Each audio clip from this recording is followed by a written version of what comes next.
Alright, so if you clicked on this video, you're probably interested in learning about how to set meaningful financial goals. And you should be. The reality is most people don't spend enough time thinking about their financial goals, their financial future.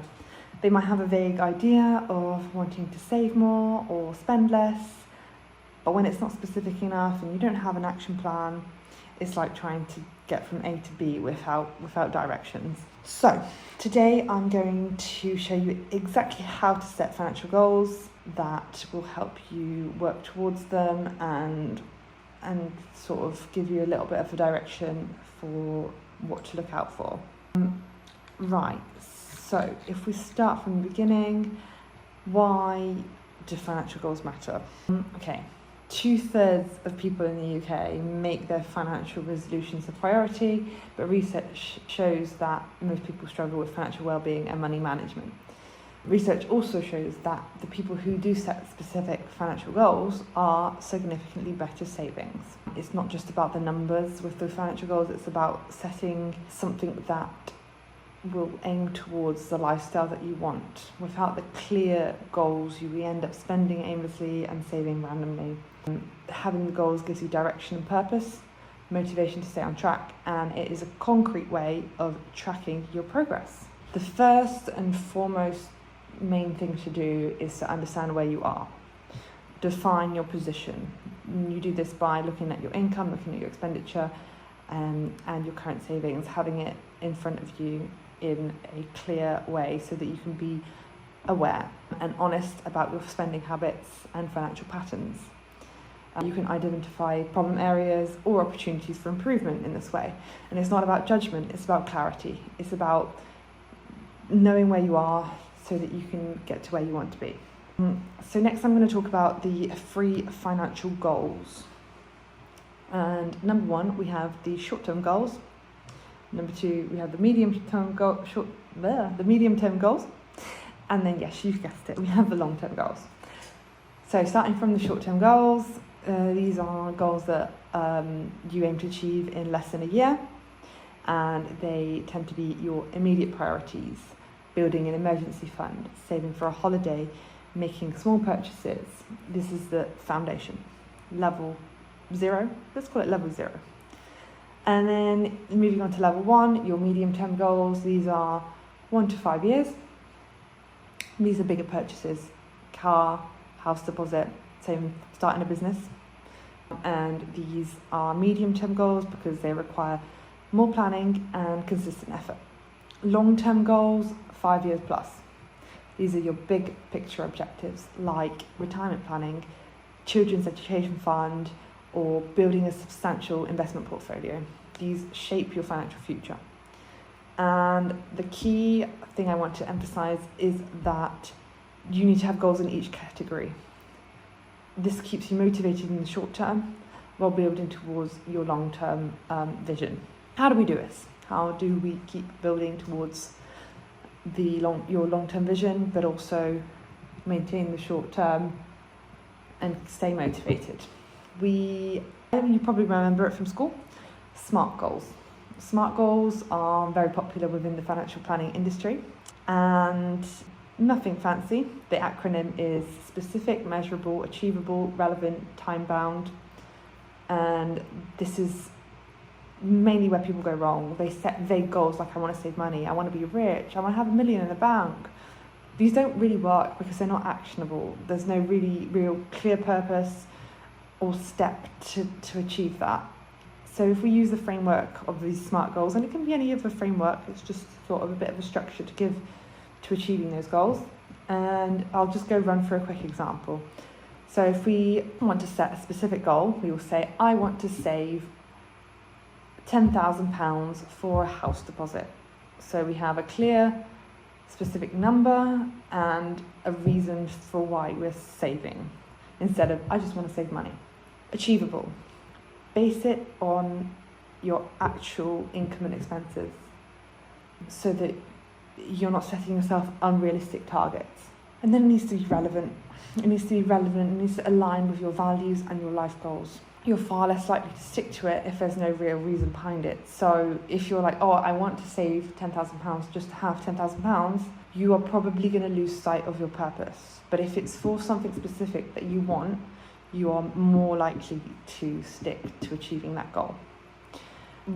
So that's relevant. Time bound, clear deadlines so that you can see what you need to do to achieve it and if it's possible. So another example, so going back to the £10,000 for the house deposit, how long will it take you to reach that £10,000? Ignoring inflation, investments, interest rates, just to keep it simple. If you saved £100 per month, you would achieve your goal in 8 years, 4 months. If you save £500 a month, you would achieve that same goal in 1 year and 8 months. More aggressive saving, £1,000 a month, that's achieving your goal in 10 months. So that shows you, sort of brings you to the forefront of your mind how realistic, achievable, and the time frame in which it's going to take to achieve that goal, and whether it fits the budget and what steps you need to take to move steadily forward. Talking of steps, I have a little bit of homework for you, and it just will take a couple of minutes, and I want you to grab a piece of paper, your notes app, whatever. Write down one goal in each time frame. So one short-term goal, one medium-term goal, one long-term goal. So something you want to achieve by the end of next year, something that you'd like to achieve in the next 1 to 5 years, and then think long-term. Think what's your long-term vision, and think far into the future. Apply the SMART framework to each goal. Make them specific, make them measurable, make them achievable, make them relevant, and make them time-bound. Just one per category. And then step number 4, create a simple tracking system, whether it's on a spreadsheet, on an app, or just in your notebook. Don't overthink it, just start, and you can always refine it as you go along.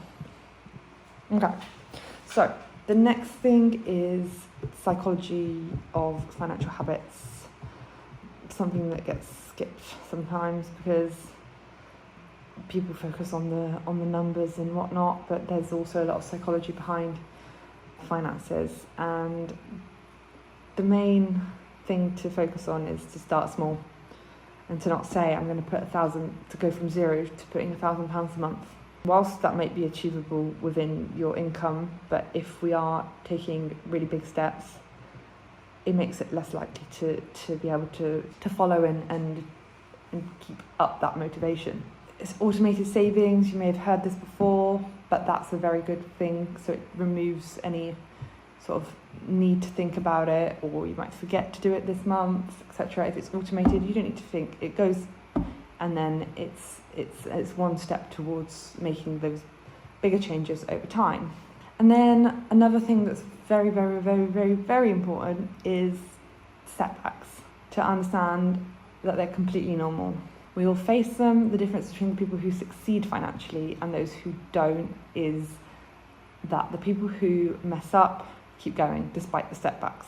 So some key financial habits that I want to leave with you based on behavioural psychology research are: make it obvious, set reminders about your budgets, about your bill payments. Make your money very visible to you, so that your financial goals are at the forefront of your mind.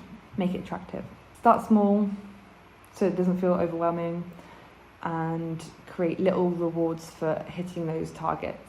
Maybe treat yourself to something special within budget when you reach a savings milestone, for example. Or get a partner with or a friend for accountability. You want to make the journey enjoyable and not just sort of painfully saving and not enjoying your life. Make it easy, simplify everything, automate, as mentioned before. Removing any friction will significantly simplify the journey. And then make it satisfying, so celebrating the small wins. And one thing that I find really helps is when you can visually see your progress. So I don't know, you can have like a colouring in chart of sort of each step that you've completed, and then share your achievements with your friends. who will no doubt support you. Create a journal, write about how it makes you feel to achieve these small steps, and then look back on that, because you'll find that you'll be like, oh yeah, I really did make a lot of progress, even when sometimes it feels like you could be making really small steps. And then when you look back on it over the course of a few months, you're like, oh, actually, I'm doing good. And it just reminds you to keep at it. And yes, and if it's sustainable, then you're probably gonna keep at it throughout the long term. So today we looked at meaningful financial goals, about creating a lifestyle that you'd like and not just accumulating money. We looked at the SMART framework. I think it's just the most simple framework that you can look at. There are many out there within goal theory. We spoke about having goals in each of the 3 time frames: short, medium, long term. And then we spoke about building habits to achieve those goals, making them more sustainable, and remembering that setbacks are very, very normal. And yeah, so go away, create a little framework with each of your goals, and then write it down and take the first step to achieving them. Hopefully this video helped you understanding financial goal setting better. Like and subscribe for more, and yeah, I'll see you in the next one. Thank you for watching.